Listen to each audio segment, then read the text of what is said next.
بسم الله الرحمن الرحیم. السلام علیکم. زه شیف دلدار، تاسو ګورئ ډي آر کې فوډ چینل. نن زمونږ ریسیپي ده تندوري فش سلاد. د تندوري فش سلاد د جوړولو ډیر اسانه طریقه. نو راځئ چې زو په طرف د جوړولو یې. بسم الله الرحمن الرحیم. پیاز،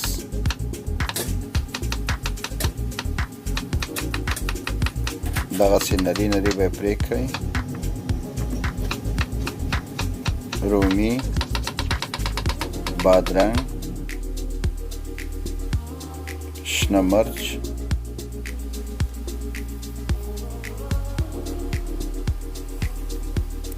لیمو. که چېرته تاسو وزن کمول غواړئ نو ډي آر کې فوډ چینل کې چې کوم سلادونه دي نو دا ټول تعقیب کړئ او هر ورځ یو سلاد ځان ته جوړ کړئ نو ستاسو په ډېر کم وخت کې وزن کمیږي. د سلاد پاڼې، رومیان، پیاز، بادرنګ،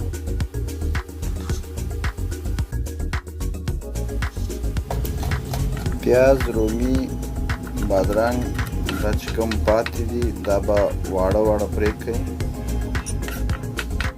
که چېرته تاسو زموږ چینل سبسکرایب کړی نه یې، تاسو چینل کې نوي یاستئ نو زموږ ډي آر کې فوډ چینل ځان سره سبسکرایب کړئ، لایک یې کړئ چې تر څو نورې نوې ویډیوګانې تاسو ته هم په وخت ورسیږي.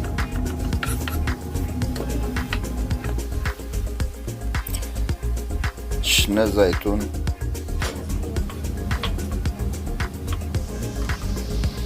جوش کړي جوار. اوس زه په طرف د ماهي جوړولو. دا سلمن ماهي دی.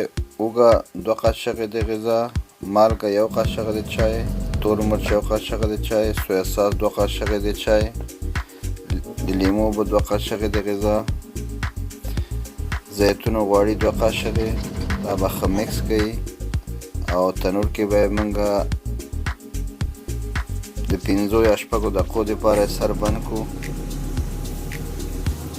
دا سلمون ماهي ډېر نازکه دی، ژر پخېږي. که چېرته تاسو سره تنور نه وي تاسو پیزاون کې هم پخولی شئ یا یې فری پان کې هم پخولی شئ.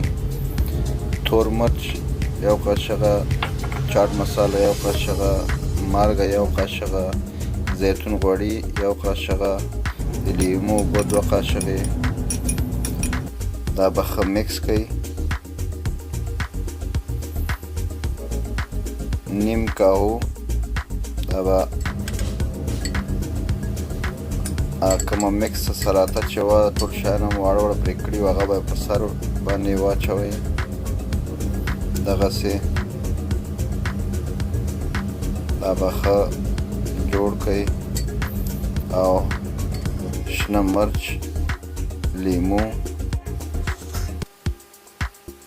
3 دانې وی یا انډې 4 تقسیمه، 1 دانه به 4 تقسیمه کړئ او سایډونو ته به یې کېږدئ. او سلمون ماهي همده سره د موږ نننۍ ریسیپي پای ته ورسېدله. بهترین سلاد جوړ شو او تاسو هم ضرور ټرای وکړئ. ډېر فایدې والا سلاد دی. همده سره راکړئ ماته اجازت. بیا به ګورو انشاءالله د یو نوې ریسیپي سره. د الله په امان. ښه وخت ولرئ. مننه ستاسو د لیدو نه.